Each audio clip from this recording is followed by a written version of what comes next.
जिससे हंसना आ गया, जिससे नाचना आ गया, जिसने जीवन की धुन को पकड़ लिया और जो जीवन के गीत में तालबद्ध होना सीख गया, जो जीवन के साथ छंद का अनुभव करने लगा, जिसके पैर जीवन के नाच के साथ पड़ने लगे, जीवन की बांसुरी ने जिसके हृदय को छू लिया, वो सभी जगह प्रमुदित होता है। तुम उसे नरक में न डाल सकोगे।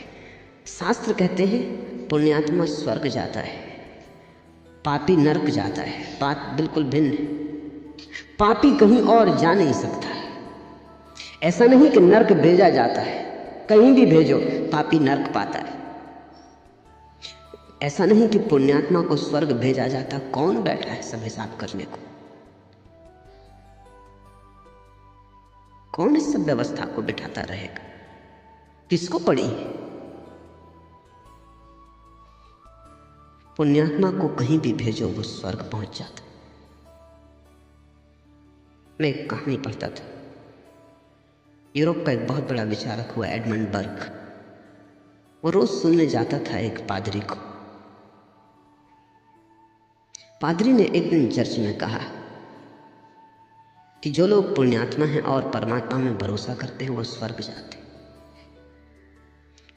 एडमंड बर्ग खड़ा हो गया। उसने कहा, मुझे एक बात पूछी।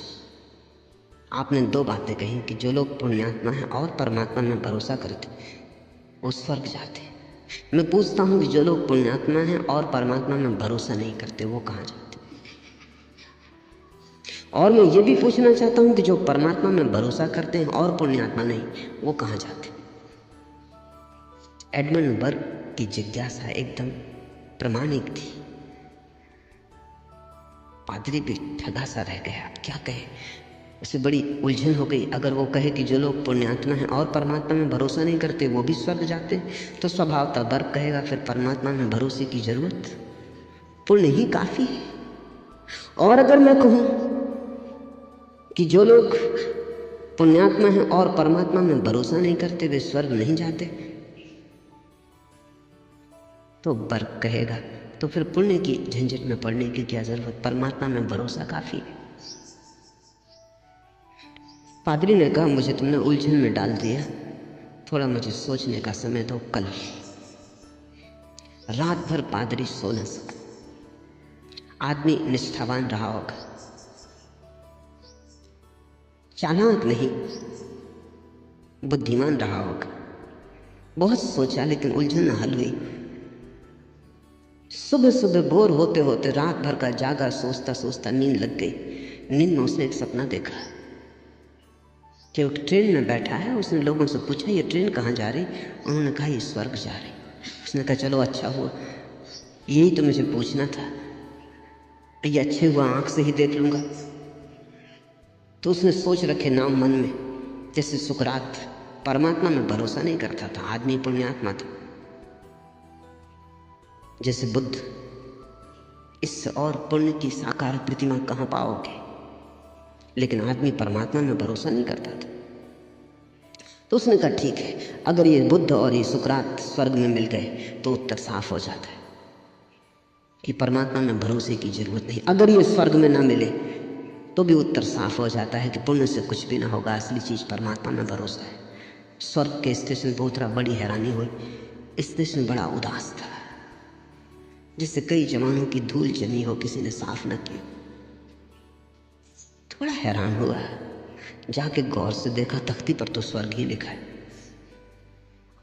गांव में प्रविष्ट हुआ, बड़ी बेरौनक थी बस्ती। कहीं फूल खिलते न मालूम पड़ते थे और किसी घर से वीणा के स्वर न उठते थे। कहीं कोई नाचता न मिला। मिले भी ऐसे धर्मगुरु, पादरी, मुनि, मगर कोई रौनक न मिली। ऐसे जैसे मुर्दे चल रहे हैं। कहीं कोई महोत्सव न मिला। जिंदगी ऐसी लगी जैसे कि बोझ हो वहां। उसने पूछा कैसे कि सुकरात, गौतम बुद्ध, लोगों ने कहा नाम सुने नहीं। यहां नहीं, दूसरी जगह नरक में खोजो। भागा, स्टेशन आया, पूछा कि नरक की गाड़ी भाग्य से खड़ी थी, जा ही रही थी। वो बैठ गया। नरक पहुंचा तो बड़ा हैरान होने लगा, जैसे किसी महोत्सव में प्रवेश हो रहा हो। बड़ा स्वच्छ था स्टेशन, जीवन मालूम पड़ता था। फूल खिले थे, गीत बजते थे, लोग चलते थे तो उनके पैरों में गति थी, रौनक थी, रंग बिरंगापन था, जीवन का इंद्रधनुष जैसे खिला था। वो बड़ा हैरान हुआ कि तो कुछ गड़बड़ है, नाम में तख्ती में कुछ भूल चूक हो गई, इसको स्वर्ग होना चाहिए। उसने पूछा कि सुकरात और बुद्ध, उन्होंने कहा वो यहाँ है, और नाम में कोई गलती नहीं हुई, उनके आने से ही ये नरक स्वर्ग हो गया। नींद खुल गई उसकी, घबराहट में नींद खुल गई कि ये क्या मामला है। सपना तो खो गया। जब वो सुबह चर्च गया, उसने कहा कि भाई मैं कुछ और न कह सकूंगा, लेकिन रात एक सपना आया है, वो मैं दोहरा देता हूँ। उत्तर में सपने में मुझे ऐसा दिखाई पड़ा, कहाँ तक सही है कहाँ तक झूठ है कुछ कह नहीं सकता, मेरी कोई सामर्थ्य भी नहीं इसका निर्णय लेने की। इतना मुझे दिखाई पड़ा, और वो ये कि जहाँ भी पुण्यात्मा पुरुष पहुँच जाते हैं वहीं स्वर्ग है, जहाँ पापी पहुँच जाते हैं वहीं नरक है। पापी नरक जाते हैं ऐसा नहीं, पापी अपना नरक अपने साथ लेके चलते हैं, और पुण्यात्मा स्वर्ग जाते हैं ऐसा नहीं, पुण्यात्मा अपना स्वर्ग अपने साथ लेके चलते हैं। तुम उन्हें कहीं भी फेंक दो। और मुझे भी बात जचती है, सपना नहीं सच मालूम होती। बुद्ध को तुम नरक में भी डाल दो तो तुम नरक में न डाल सकोगे, ये असंभावना है। बुद्ध वहां स्वर्ग खड़ा कर लेंगे। बुद्ध अपना स्वर्ग अपने साथ लेके चलते हैं। वो बुद्ध के जीवन की हवा है, वो उनके आसपास चलता हुआ मौसम, उसको तुम उनसे छीन ना सकोगे। नरक बदल जाएगा, बुद्ध ना बदलेंगे। तुम बुद्ध को दुखी नहीं कर सकते, तो तुम नरक में कैसे डाल सकते?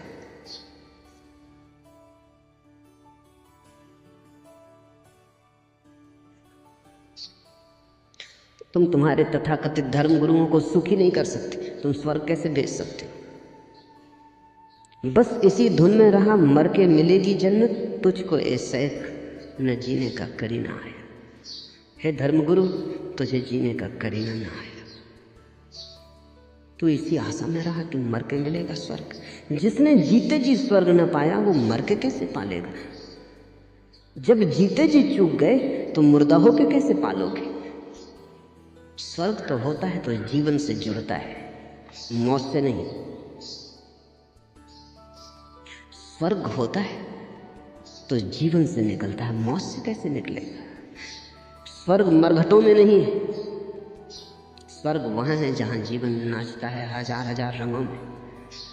स्वर्ग वहाँ है जहाँ जीवन की धुन बज रही है हजार हजार स्वरों में। स्वर्ग वहाँ है जहाँ तुम जितने गहरे जीवंत हो जाते।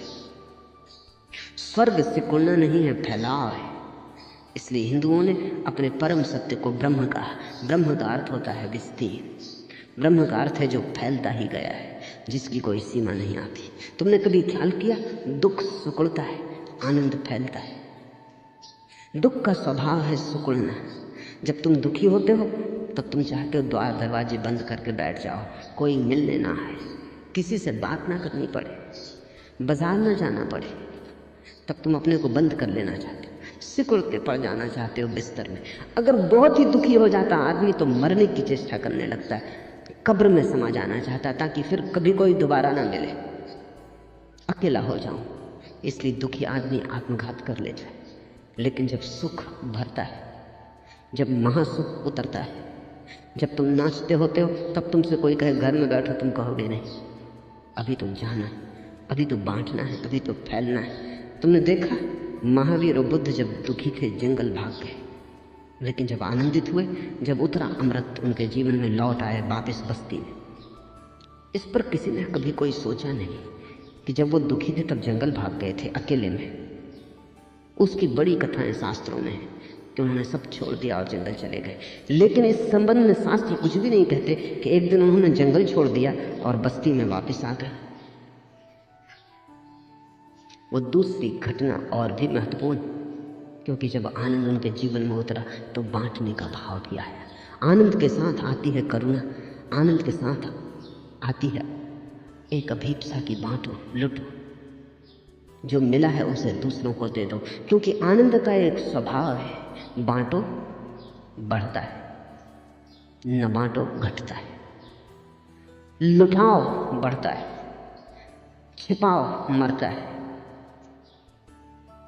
ब्रह्म हमने नाम दिया है परम सत्य को, सच्चिदानंद का है और ब्रह्म का है। ब्रह्म का अर्थ है जो विस्तीर्ण होता चला गया है, जो कहीं सिकुड़ता ही नहीं, जो फैलता ही चला जाता है, विस्तार जिसका स्वभाव है।